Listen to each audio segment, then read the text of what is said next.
Hello दोस्तों, मैं शिवम आप लोग का स्वागत करता हूँ रैंक ऑफ टीम के एक नए वीडियो में। तो आज हम लोग इसमें देखेंगे साइट ऑडिट के बारे में। एसईओ ऑडिट क्या होता है, उसे कैसे परफॉर्म करना है और उसमें कौन कौन से हमें कंसिडरेशंस करने हैं, वो सब हम आज डिस्कस करने वाले हैं। और लास्ट में मैं आपको कुछ बोनस पॉइंट्स भी बताने वाला हूँ जिसका यूज़ आप अपने ई कॉमर्स साइट्स को बूस्ट करने के लिए कर सकते हो।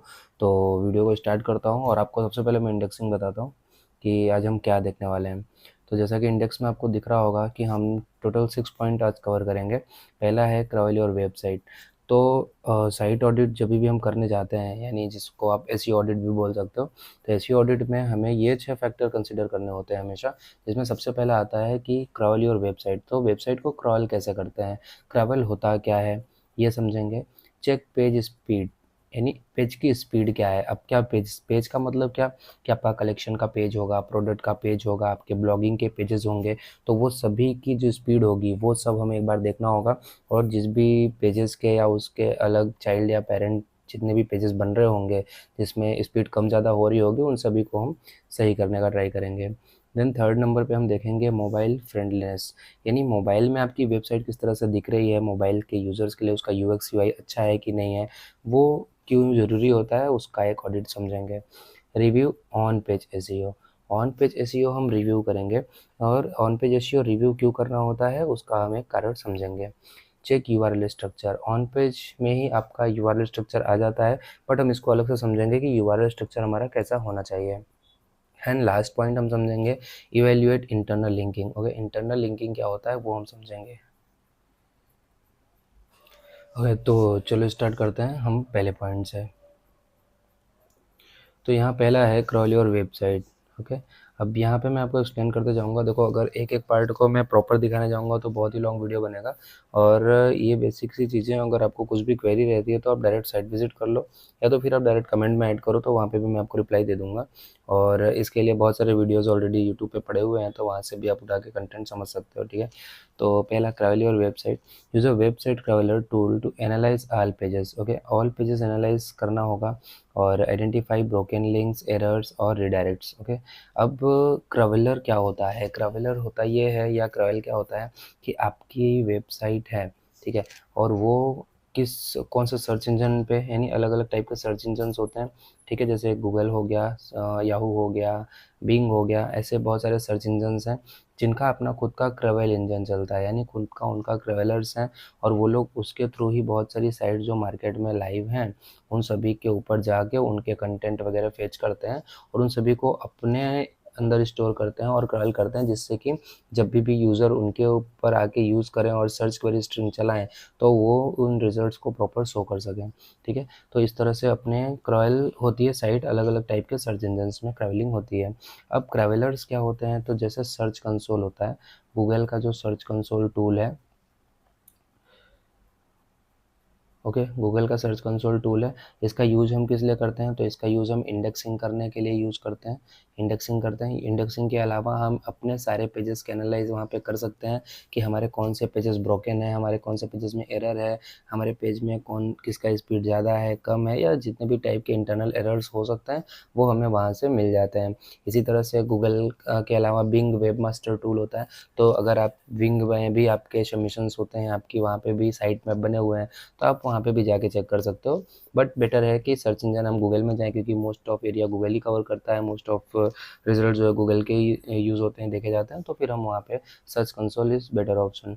Then identify broken links in errors और रिडायरेक्ट। तो जितने भी ये चीज़ें यहाँ पे लिखी वो सबके सब आप गूगल सर्च कंसोल में जाके आपकी प्रॉपर्टी क्रिएट कर सकते हो। और अगर आपकी ऑलरेडी प्रॉपर्टी क्रिएट है जो कि आपके डोमेन से डायरेक्ट कनेक्टेड होती है, तो वहाँ से भी आप ये चीज़ें समझ सकते हो, देख सकते हो। तो सबसे पहले अपने साइट की क्रैवलिंग होनी ज़रूरी है। तो अगर ये अभी भी आपने स्टार्ट नहीं किया है तो सबसे पहले आपको सर्च कंसोल पे अपनी प्रॉपर्टी बनानी चाहिए, अपनी वेबसाइट को कनेक्ट करना चाहिए, जिससे होगा ये कि आपकी वेबसाइट पे कितने पेजेस लाइव हैं, कितने इंडेक्स हैं, नहीं है, एरर है, रिडायरेक्ट है, वो सभी कुछ का मेजरमेंट आपको free of cost search console पे मिलना स्टार्ट हो जाएगा। ठीक है, अभी सेकंड पॉइंट हम यहाँ पे देखो, सर्च कंसोल का एक यहाँ पे मैंने एसएस ऐड किया हुआ है, ये मैंने रैंक ऑप्टिम का ही किया हुआ है, ये मेरी वेबसाइट का ही है। तो यहाँ पे आप देख सकते हो कि हमें कौन कौन से ऑप्शन मिल जाते हैं। देखो सबसे पहले प्रॉपर्टी आपकी कनेक्ट होगी यहाँ पे, इसमें आप डायरेक्ट डोमेन की प्रॉपर्टी भी कनेक्ट करोगे और HTTPS यानी आपका जो www डॉट वाला होता है उसमें भी आप जाके कनेक्ट करोगे, तो मतलब दोनों की प्रॉपर्टी आप बना सकते हो और दोनों में ही आप डेटाबेस देख सकते हो और दोनों के साइट में बना सकते हो। URL इंस्पेक्शन का एक टूल मिलता है। सबसे पहले ओवरव्यू है ना, ओवरव्यू में आपको यहाँ पे परफॉर्मेंस दिखेगा, इसके नीचे आपको दिखेंगे क्वेरीज़ की आपकी वेबसाइट में जितने भी पेजेस है कंटेंट उसके रिलेटेड, वो पेजेस जो है वो किस टाइप की क्वेरीज़ के लिए रैंक हो रहे हैं, किस टाइप की क्वेरीज़ के लिए उन पर इंप्रेशंस या क्लिक्स आ रहे हैं, वो सब आप यहाँ से देख सकते हो। देन URL इंस्पेक्शन है, एक बार आपने साइट कनेक्ट कर दी, आपकी प्रॉपर्टी प्रॉपर बन गया और डोमेन वेरीफाई हो गया, तो फिर आप अपने वेबसाइट में से किसी भी पेज का कोई भी URL उठा के यहाँ पे इंस्पेक्ट करके देख सकते हो कि वो गूगल पे है कि नहीं है। अगर गूगल पे है तो ऑन गूगल लिख के आएगा, ऑन गूगल लिख के आएगा और ग्रीन सिग्नल देगा। अगर नहीं है तो नॉट ऑन गूगल लिख के आ जाएगा, नोट ऑन गूगल लिख के आ जाएगा और इसको आप गूगल में इंडेक्स करने के लिए इसी टूल से रिक्वेस्ट डाल सकते हो। फिर है सर्च रिजल्ट डिस्कवर, ये सब आपकी सर्च क्वेरीज एंड स्ट्रिंग्स देखने के लिए हैं।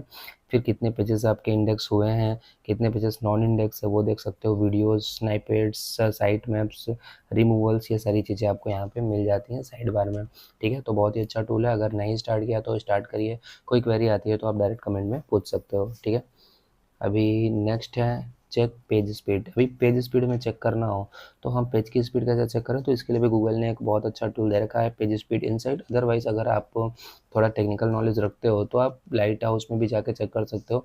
अपनी वेबसाइट ओपन करो, किसी भी पेज पे जाओ, अपने माउस से राइट क्लिक करो, वहाँ पे एक इंस्पेक्ट का आपको ऑप्शन मिलेगा, इंस्पेक्ट करो और आप देखोगे एक टॉगल मेन्यू ओपन होगा जिसमें हम कोड वगैरह दिख रहा होगा और उसी कोड में ऊपर एक ऑप्शन आता है लाइट हाउस का, उस पर क्लिक करोगे तो आपकी रिपोर्ट वहाँ से भी जनरेट हो जाएगी। ठीक है, बट इतना नहीं करना है तो एक पेज स्पीड इनसाइट का टूल आता है, यहाँ पे आप देख सकते हो। पेज स्पीड इनसाइट आपको सिंपली टाइप करना है, गूगल में इंटर करना है और आपको ये टूल मिल जाएगा पेज स्पीड इनसाइट का, और ये आप यहाँ पे यूज़ कर सकते हो अपने किसी भी URL को देखने के लिए कि उसका स्पीड एंड ऑल जो भी मेजरमेंट आपको करना हो। तो मेन तो यहाँ पे कौन से मेजरमेंट होते हैं, तो कोर वेब वाइटल्स हम देखते हैं यहाँ पे हम देखते हैं कोर वेब वाइटल्स। ठीक है, कोर वेब वाइटल्स क्या होते हैं, जैसे कि आपने सुन रखा होगा LCP होता है, FCP होता है। ठीक है, इसके बाद आपका TBT होता है, टोटल ब्लॉगिंग टाइम। फिर आपका होता है interaction INP, next interaction paint NIP। ऐसे कई सारे फैक्टर्स होते हैं जो हमारे हर एक पेजेस के लिए जनरेट होते हैं। तो यहाँ से इन सभी का मेजरमेंट ले सकते हैं हम और यहाँ से हम कुछ चीज़ें आइडेंटिफाई कर सकते हैं कि पेजेस में एरर कहाँ से आ रहे हैं और हमें क्या सॉल्व करना चाहिए। ठीक है, तो अभी यहाँ पे ये होता क्या है पेज स्पीड इनसाइट, तो analyse page loading time using performance tool. तो परफॉर्मेंस टूल कौन सा मैंने आपको बताया, पेज स्पीड इनसाइट। अपने को सिर्फ वही यूज़ करना है, वो एक्यूरेट रिजल्ट हमें देता है, हमें किसी भी पेड प्लेटफॉर्म पे जाने की कोई ज़रूरत नहीं है। Slow pages hurt user experience. Okay, slow pages hurt user experience and ranking potential. तो दो तरीके से हमें ये लॉस करता है। अगर हमारा कोई भी पेज है जो बहुत ही ज़्यादा स्लो लोड हो रहा है, अगर स्लो लोड हो रहा है तो इसका मतलब ये कि उसकी बफरिंग टाइम ज़्यादा हो रही होगी। जब यूज़र वहाँ पे आ रहा होगा तो वो 10 सेकंड 5 सेकंड ले रहा है साइट पूरा लोड होने में। मान लो कि कुछ के ऐसे साइट्स हैं कि टेक्स्ट आ गया बट इमेजेस जहाँ थी वहाँ नहीं आया, तो वहाँ एरर जैसा दिखा रहा है। तो यूज़र ऐसी साइट से जंप आउट करते हैं, वो चले जाते हैं। क्यों? क्योंकि उनको पता है कि गूगल पे मुझे बहुत सारे रिजल्ट दिख जाएंगे, तो मैं इस साइट पे क्यों टाइम वेस्ट करूँ। तो हमें ऐसा ही पेज बनाना है जो कि हमारा मोस्टली 2 to 3 सेकंड में पूरा पेज हमारा लोड हो जाना चाहिए। वो कोई भी URL हो, कोई भी पेज हो, कोई भी आर्टिकल, ब्लॉग, कुछ भी हो हमारे साइट का, वो प्रॉपर 2 to 3 सेकंड में हमें लोड करा देना है। इस तरह से हमें डिज़ाइन करना है। देन अगर ये पेज लोड ज़्यादा लेंगे, मतलब ये सेकंड्स बढ़ेंगे, लोडिंग टाइम बढ़ेगी, तो उससे होगा क्या, ये हमारे यूज़र एक्सपीरियंस को कम करेगा और हमारे रैंकिंग पोटेंशियल को कम करेगा। रैंकिंग पोटेंशियल किस तरह से इसमें इफ़ेक्ट कर रहा है वो भी मैं आपको समझा देता हूँ। अब मान लेते हैं कि कोई एक वेबसाइट होगी, अब उस वेबसाइट में कोई एक क्वेरी चलाऊँ मैं, मान लो अगर रैंक ऑप्टिम है, उसके लिए मैंने कोई एक आर्टिकल लिखा कि what are on page SEO. तो what is on page SEO, अभी ऑन पेज एसईओ मैं लिखूँ और मेरे पेज का जो लोड टाइम है वो 5 to 6 सेकेंड है। और मेरी वेबसाइट क्या है, नई भी है अभी, और इससे पहले भी बहुत सारे लोगों ने कंटेंट लिख रखा है ऑन पेज एसईओ के बारे में। तो अब ऑन पेज एसईओ में सबसे पहले तो गूगल क्या ढूंढेगा, रेप्यूटेबल साइट्स को ढूंढेगा और उनको रैंक अप कराएगा, उनको पहले शो करेगा, ठीक है। बट वो ये भी देखेगा साथ में कि जितने भी ये अच्छी साइट्स हैं उनका लोड टाइम कैसा है, उनके अंदर कंटेंट किस तरह के लिखे हैं। तो वो सारी चीज़ों के फैक्टर्स को देखते हुए अगर आपकी साइट नई भी है बट आपके कंटेंट अच्छे हैं, आपका लोड जो है वो बहुत जल्दी हो जा रहा है पेज, तो वो चांस देगा आपको कि तीसरे चौथे पेज पे ना रख के आपको भी फर्स्ट या सेकंड पेज पे जंप इन कराना स्टार्ट करेगा धीरे धीरे। तो इसके लिए हमें पेज का जो स्पीड है वो बहुत ही ज़्यादा मैनेज करके रखना होगा, और उसके लिए आपको टूल यूज़ करना है पेज स्पीड इनसाइड, और इसके अंदर ही आपको वो 6 के 6 फैक्टर्स अच्छे रखने हैं। तो इसके लिए आप ट्राई कर सकते हो। थर्ड है मोबाइल के लिए, check if your website is fully responsive and optimized for mobile devices, ठीक है। अभी मोबाइल डिवाइसेस हमारे लिए इंपॉर्टेंट क्यों है, क्योंकि आप कोई भी डेटा उठाकर देखना, चाहे वो ई कॉमर्स का हो, चाहे वो ब्लॉगिंग साइट्स का हो, या कुछ भी और, इवन आप डेली लाइफ में भी देखोगे, तो आपके पास अगर लैपटॉप है, आईपैड है, टैबलेट है, मोबाइल है, तो आप भी देखोगे कि ज़्यादा से ज़्यादा टाइम आपके पास क्या होता है, मोबाइल ही होता है। ज़्यादा से ज़्यादा आप किस डिवाइस पे एक्टिव होते हो, मोबाइल पे होते हो। तो जैसे हम एक्टिव होते हैं उसी तरह से मार्केट में सारे यूज़र्स मोबाइल में ज़्यादा एक्टिव होते हैं in comparison between mobile, desktop, laptop और आईपैड और टैबलेट, ठीक है। तो फिर हमें मोबाइल के लिए साइट को रिस्पॉन्सिव बनाना बहुत ज़रूरी है। अब बहुत सारे लोग यहाँ पे इशू क्या करते हैं कि मान लो कि कोई स्लाइडर बनाया है, डेस्कटॉप में वो बहुत अच्छे से दिख रहा था, ठीक है। अब वहाँ पे हमने यहाँ पे बटन्स भी दे दिया, हमने स्वाइपर जेस लगाया और बहुत अच्छा सा एक स्लाइडर बना दिया प्यारा सा, जिसमें हम प्रोडक्ट शो कर रहे हैं। अब मैंने डेवलपर से बोला कि भाई मेरे को मोबाइल में इसी तरह का एक स्लाइडर चाहिए, जिसमें 2 दिखना चाहिए और इस तरह से स्लाइड होते जाना चाहिए, यहाँ पे डॉट्स आने चाहिए वो। बट मैं आपको बताऊँ कि देखो, जितनी भी चीज़ें हम डेस्कटॉप में शो करते हैं वहाँ पे स्पेस ज़्यादा होता है, ठीक है। उसका बफरिंग टाइम भी कम होता है, वो जल्दी चीज़ों को लोड कर लेता है, उसका प्रोसेसर वगैरह फास्ट होता है। बट जब मोबाइल में जाओगे तो उसमें बहुत ज़्यादा जेएस या अनयूज्ड सीएसएस वगैरह से बचना चाहिए। और ज़रूरी नहीं है कि हम जो रिप्रेजेंट डेस्कटॉप में कर रहे हैं सेम उसी तरीके का रिप्रेजेंटेशन मोबाइल में करें। नो, मैं ये नहीं कह रहा कि स्लाइडर अगर हम बनाते हैं तो लोड लेता है, बट मैं एक जनरल एग्जांपल दे रहा हूँ। तो अगर बहुत सारे ऐसे फैक्टर्स हैं जो आपने डेस्कटॉप पे बहुत अच्छे से डिज़ाइन करवाए, तो उसके थोड़े अलग वेरिएशन में आप मोबाइल में उसको डिज़ाइन करवा सकते हो। और बहुत सारी चीज़ें बहुत लोग डेस्कटॉप पे दिखाते हैं और मोबाइल में हाइड भी रखते हैं, जस्ट इसीलिए कि उनको लोड टाइम बहुत कम रखना होता है, ठीक है। फिर है prioritize a seamless navigation experience across all screens, ठीक है। तो सीमलेस नेविगेशन एक्सपीरियंस ऑन, हाँ ओके। अभी हमें एक सीमलेस नेविगेशन, तो मैंने एक पहले भी वीडियो बनाई हुई है ई कॉमर्स, यानी कि ई कॉमर्स का ऑप्टिमाइजेशन किस तरह से करते हैं। अगर आपने नहीं देखा है तो एक बार देख सकते हो। उसमें मैंने आपको यूआरएल, नेविगेशन, मोबाइल से रिलेटेड स्ट्रक्चर एंड ऑल मैंने समझा रखा है, तो वहाँ से आप उसको प्रीफर कर सकते हो। बट मैं इसमें एक्सप्लेन कर देता हूँ। सीमलेस नेविगेशन ये होता है कि हम किसी भी साइट पर जाते हैं तो हमें उस साइट, वो साइट जिस भी चीज़ से रिलेटेड है, जितनी भी कैटेगरीज़ में वो बिज़नेस कर रहे हैं, वो सारी कैटेगरीज़ यूज़र को हेडर पे एकदम प्रॉपरली मेंशन करके दे देना चाहिए। और उस हेडर को इस तरह से बनाना चाहिए कि किसी भी पेज पे जाएँ तो वो हेडर हमें दिखना ही चाहिए। हम स्क्रॉल करके बॉटम में भी जा रहे हैं साइट पे, तो हमें वो हेडर फ्रीज़ हुआ हुआ दिखना चाहिए, ताकि जब भी यूज़र को किसी दूसरे कैटेगरी में जाना हो वो तुरंत क्लिक करके जा सके। उसका टाइम डिले वहाँ पे नहीं होना चाहिए, ठीक है। तो ये सारी चीज़ें हमें मोबाइल में ध्यान रखनी है। फिर review on page SEO, okay. On page SEO क्या है, उसके लिए अभी तो बहुत अच्छा है, कुछ मैंने डिज़ाइन करा नहीं है, बट ऑन पेज एसईओ के आर्टिकल्स आपको वेबसाइट पे मिल जाएंगे। अदरवाइज़ आप यूट्यूब से अदर कंटेंट लेकर के भी पूरा एसईओ के बारे में समझ सकते हो। बट यहाँ पे अभी जो हम डिस्कस करने वाले हैं वो सिर्फ ये है कि ऑन पेज एसईओ का हमें रिव्यू करना होता है। तो इसमें क्या क्या रिव्यू होते हैं, तो evaluate title tags, Meta description, headings and content for keyword relevance, ठीक है। तो इसमें 3-4 चीज़ें समझ आ रही हैं। पहला तो है टाइटल टैग। टाइटल टैग क्या होता है, तो जब हम कोई वेबसाइट अपनी, मान लो वेबसाइट है किसी भी पे होस्ट है, हम वर्डप्रेस चला रहे हैं, हम वो कॉमर्स चला रहे हैं, विक्स पे है, शॉपिफाई पे है, रिएक्ट में है, हर जगह पे हम टाइटल टैग ऐड करने का ऑप्शन देते हैं। प्रोडक्ट में भी देते हैं, कलेक्शन भी देते हैं। यानी टाइटल टैग यहाँ पे क्या बात हो रही है कि मान लो हम ऐसे समझे कि हेडिंग्स, तो चलो हेडिंग्स में H1 आता है, उस तरह से एक टाइटल टैग समझो। तो टाइटल टैग जो होता है वो गूगल में, यानी किसी भी सर्च इंजन में डायरेक्ट जो टाइटल हमारा फेच होगा वो हमारा कौन सा होगा, टाइटल टैग होगा। तो हमें टाइटल बहुत ही अच्छे से डिज़ाइन करना है। अब हमारा जो प्रोडक्ट है, हमारे प्रोडक्ट का जो टाइटल टैग हो, डिस्क्रिप्शन हो, यूआरएल हो, उसमें जो इमेजेस दिख रही हैं, वो सारी चीज़ें एक दूसरे से कोरिलेट करके करनी चाहिए। हम अलग अलग चीज़ें नहीं रख सकते, हम कीवर्ड्स में लगभग 70-30% का डिफरेंस नहीं रख सकते हैं, हमें लगभग सिमिलर रखना होगा, तब जा कर के कहीं हमारी ये चीज़ें रैंक होना स्टार्ट होती हैं। ठीक है, सेम मेटा डिस्क्रिप्शन में आप कीवर्ड स्टफ करा सकते हो, एक बार 2 बार लगभग करा सकते हो, और अच्छे से आपको डिज़ाइन करना है। आपको इस तरह से कंटेंट डिज़ाइन करना है, डिस्क्रिप्शन डिज़ाइन करना है।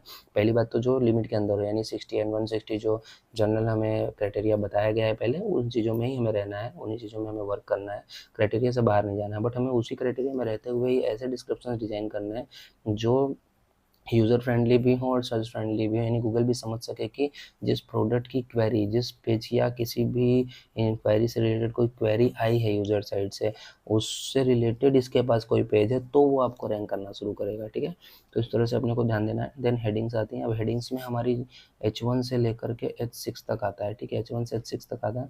हमें H1 से H6 तक सारे यूज़ करने की ज़रूरत नहीं है, हम H1 से लेकर के H4 यूज़ कर सकते हैं।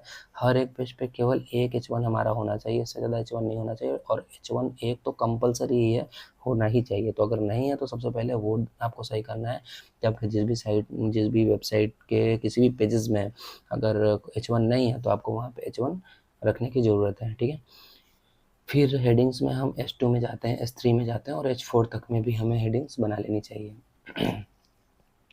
And content for keyword relevance. Okay, अभी कंटेंट फॉर कीवर्ड रिलेवेंस क्या होता है? तो अब मैं कोई एक एग्जांपल लेता हूँ कि गारमेंट की साइट है। अब गारमेंट की साइट है, उसमें 500,000 प्रोडक्ट हैं। अब प्रोडक्ट तो गूगल बहुत प्रमोट नहीं करेगा। गूगल क्या करता है, वो एक ऐसा प्लेटफॉर्म है जहाँ पे एक्चुअल में नॉलेज शेयरिंग, यानी कि आपको कुछ जानना है तो आप वहाँ पे जा सकते हो। गूगल शॉपिंग टैब भी आ गया है, आपके प्रोडक्ट्स वहाँ पे आप फेच करा सकते हो, मर्चेंट सेंटर वगैरह आप यूज़ कर सकते हो, गूगल GMB प्रोफाइल वगैरह यूज़ करके आप प्रोडक्ट फेच करा के वहाँ से भी शॉपिंग टैब में जा सकते हो। बट एक्चुअल में जो गूगल वर्क करता है, क्वेरी स्ट्रिंग चला करके वो नॉलेज देने के लिए वर्क करता है।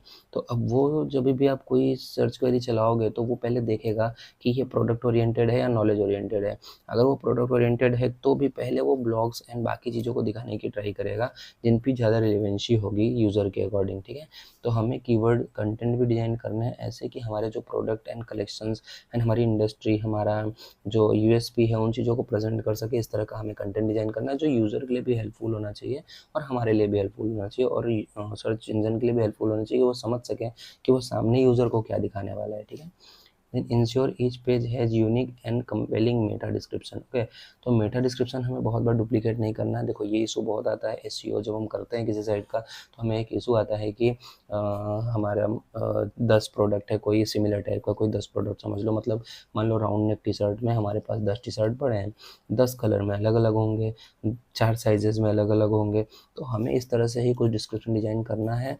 नो डाउट वहाँ पे कुछ चीज़ें तो मैसअप होने ही वाली हैं, एकदम यूनिक तो नहीं बन सकता, बट हम हर बार ट्राई करेंगे कि कुछ उसके सिनोनिम्स ले लें, कुछ उसका हम LSI कीवर्ड ले लें।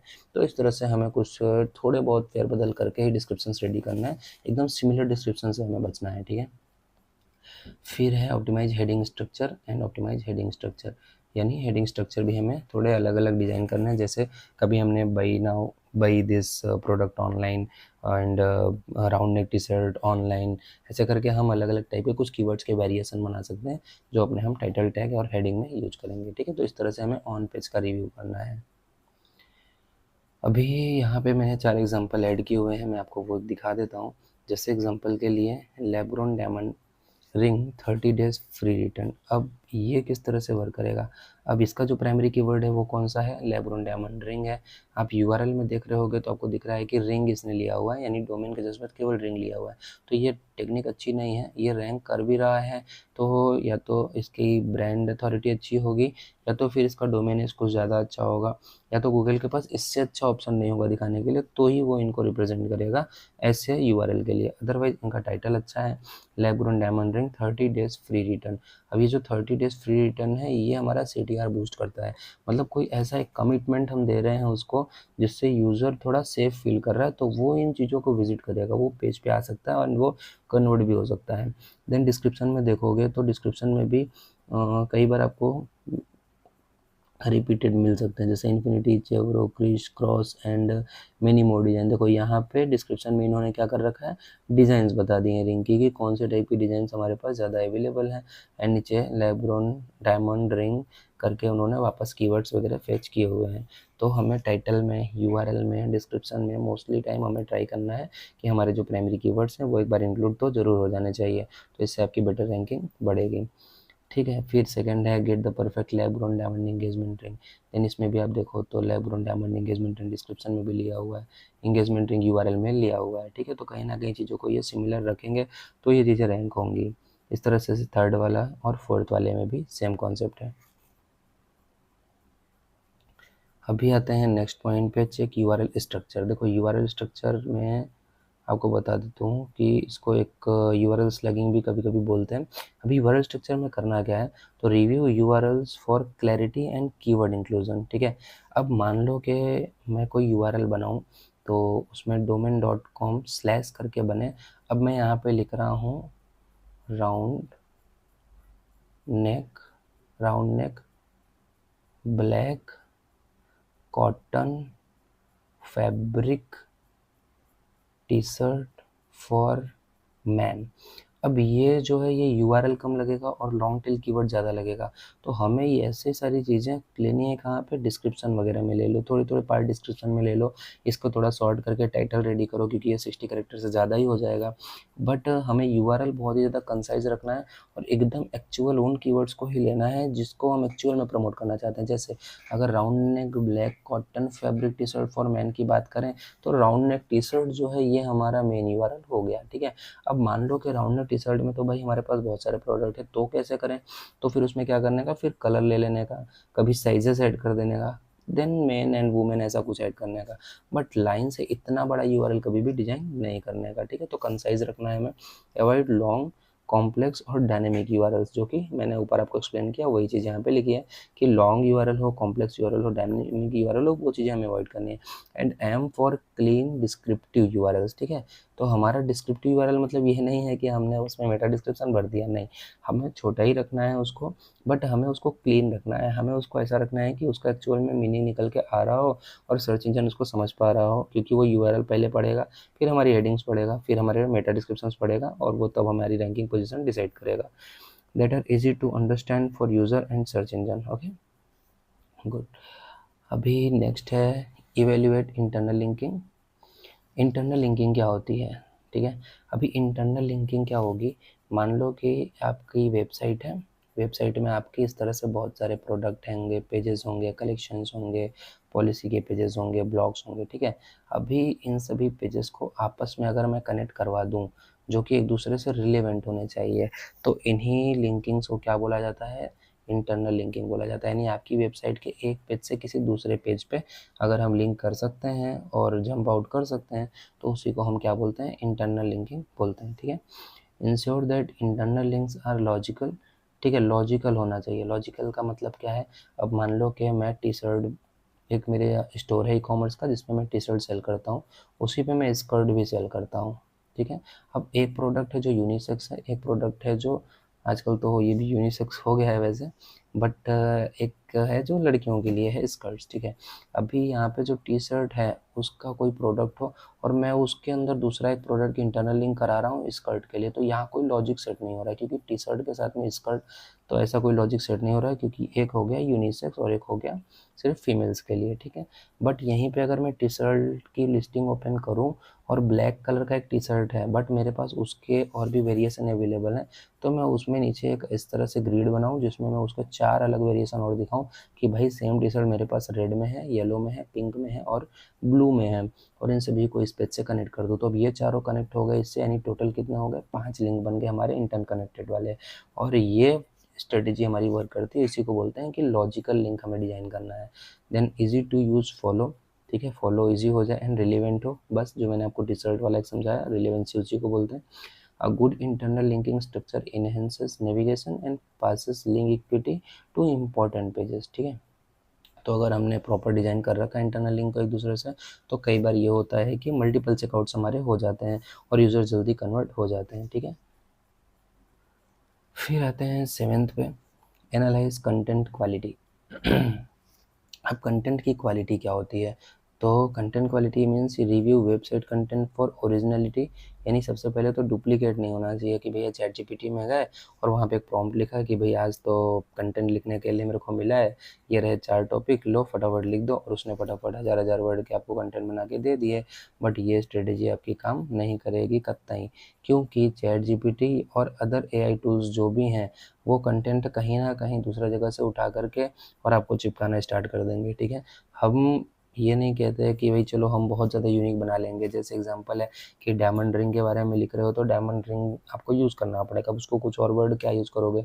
तो कभी कभी ऐसा चीज़ है कि जो सिमिलर होंगी बट हमारा टोन पता चल जाता है, हम वहाँ पे स्पेशल कैरेक्टर्स किस तरह से यूज़ कर रहे हैं, हम चीज़ों को हाईलाइट किस तरह से कर रहे हैं, उससे पता चल जाता है कि एआई का पार्ट कितना है और ह्यूमन जनरेटेड पार्ट कितना है। ठीक है, तो हमें यहाँ पे ओरिजिनलिटी रखनी है, हमें कंटेंट प्रॉपर डिजाइन करना है, रिसर्च करना है। चैट जीपीटी भी करो, वो बहुत बुरी चीज़ नहीं है, आप उसको यूज़ कर सकते हो, बट केवल आइडिया लेने के लिए ज़्यादा यूज़ करो, ना कि कॉपी पेस्ट के लिए। ठीक है, फिर रीडेबिलिटी होनी चाहिए। रीडेबिलिटी मतलब क्या होता है कि अब कई लोगों को मैं देखता हूँ कि पढ़ना स्टार्ट करो 10 से और वो 3-3 4-4 लाइन तक उनके सेंटेंसेस कंप्लीट ही नहीं होते। तो ऐसे जो सेंटेंसेस आप लिखोगे, ऐसे सेंटेंसेस आपकी रीडेबिलिटी के अंदर बिल्कुल नहीं आते।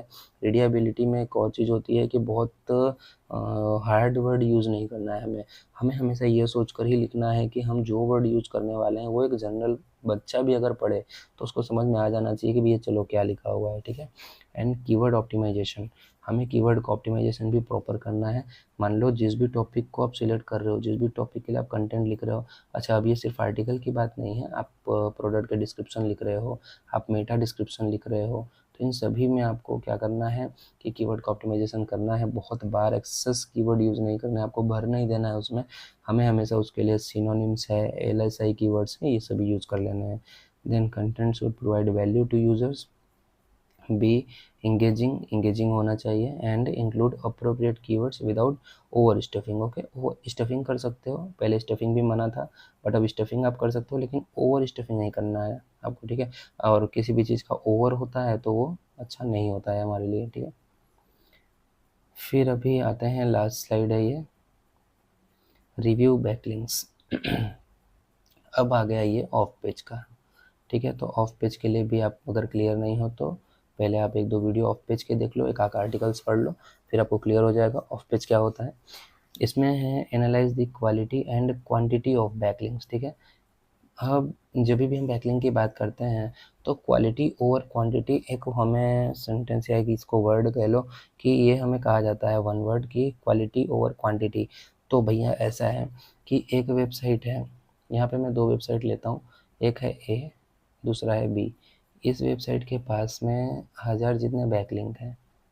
ठीक है, अब ये सारे कौन से हैं, डायरेक्टरी के हैं, प्रोफाइल वाले हैं, फॉरम वाले हैं, ऐसे बहुत सारे टाइप्स के हैं।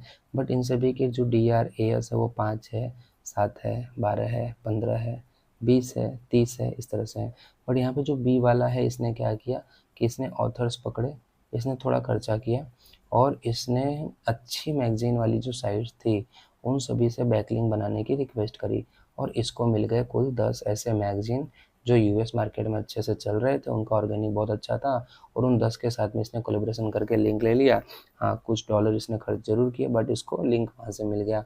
अब यहाँ पे होगा ये कि गूगल देखेगा कि साइट ए जो है उसके पास तो बैकलिंक बहुत ज़्यादा है बट अथॉरिटी वाले नहीं है, बट जो साइट बी है उसके पास बैकलिंक भले 10 है लेकिन बहुत ही हाई अथॉरिटी वाले हैं। तो अब ये क्या करेगा कि जब इन दोनों ने सेम कंटेंट पोस्ट किया आज, तो अब सबसे ज़्यादा प्रोबेबिलिटी बी वाले की होगी कि वो फटाफट पहले पेज पर पहुँच जाएगा इन कंपेरिजन बिटवीन ए वाले को। अब ए वाला बेचारा पीछे ही रह जाएगा। अब ए वाला सोचेगा कि मेरे पास तो बैकलिंक ज़्यादा थे और मैं क्यों नहीं गया, और इसके पास तो केवल 10 बैकलिंक थे तो ये चला गया। तो यहाँ पे सिर्फ बैकलिंक के नंबर्स नहीं देखने हैं, हमें उसकी क्वालिटी भी देखनी है। ठीक है, कि हमारे बैकलिंक की क्वालिटी कैसी है। तो बैकलिंक की क्वालिटी अच्छी होनी चाहिए तो हमारी अथॉरिटी बढ़ेगी, और अगर आपकी अथॉरिटी एक बार बढ़ गई साइट की तो आप जंप इन करोगे साइट SERP पोजीशंस में। ठीक है, फिर focus on obtaining high quality relevant backlinks to improve domain authority and visibility. ठीक है, done. Thank you so much for watching this video. अगर सब्सक्राइब नहीं किए हो तो सब्सक्राइब कर लो, ऐसे वीडियोस आपको इस चैनल पे मिल जाएंगे। और आप साइट विजिट कर सकते हो, कोई भी क्वेरी हो तो आप पूछ सकते हो, आपको सारा सॉल्यूशन यहाँ पे मिल जाएगा। Thank you so much.